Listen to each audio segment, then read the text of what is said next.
suivre. D'accord. Ok. Alors oui, merci beaucoup.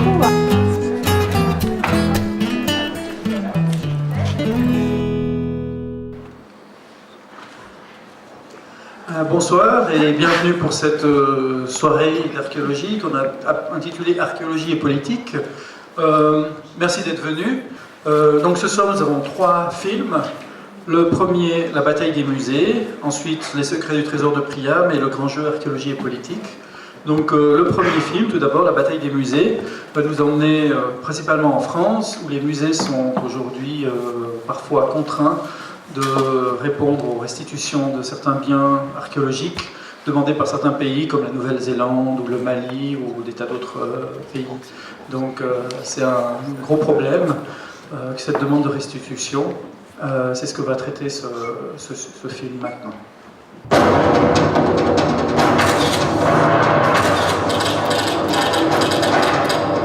Buste de Nefertiti, conservé au Neues Museum de Berlin, réclamé par l'Égypte depuis les années 30, non restitué.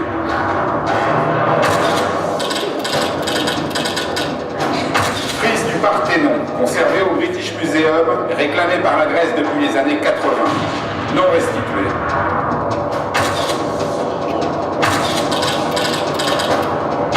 Tête maori, origine Nouvelle-Zélande, conservé au Muséum de Rouen, restitué.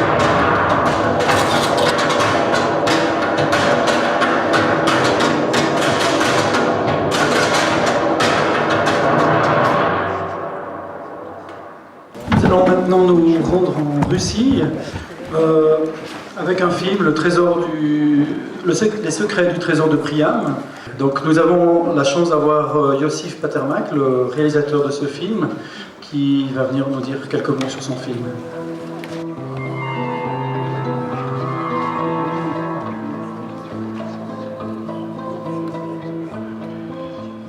Bien sûr, pour moi, découvrir le trésor de Priam commence à Moscou, au musée de Pushkin.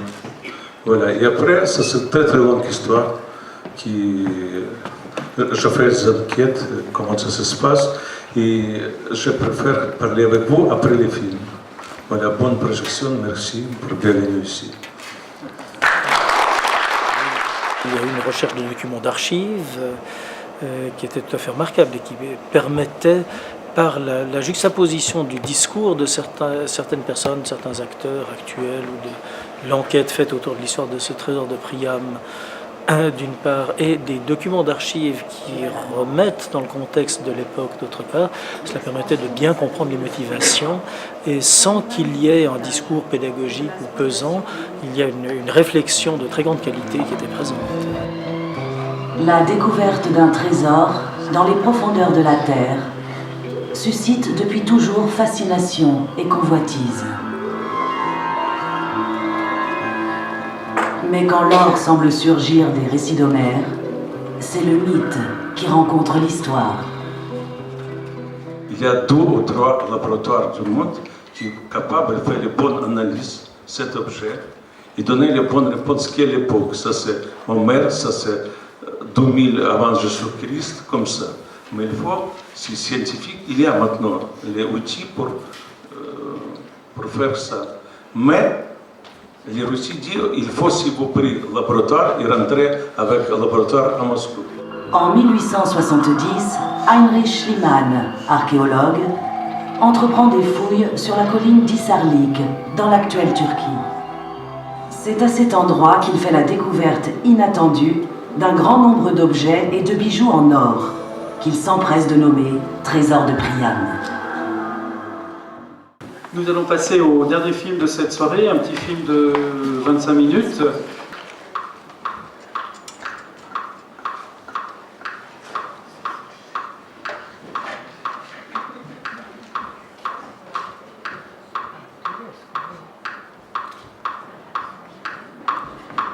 Hört den Sprecher des Totengerichts.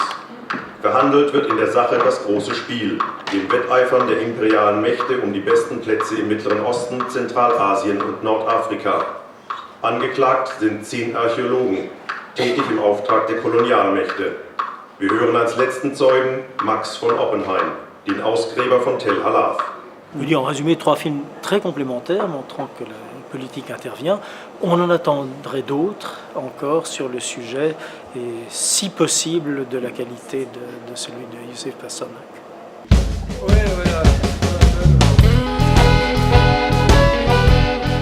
Donc Victor Brigola, merci d'être venu au Festival du film d'archéologie de Nyon. Vous êtes photographe et vous faites des films d'archéologie. Est-ce que c'est le premier de vos films?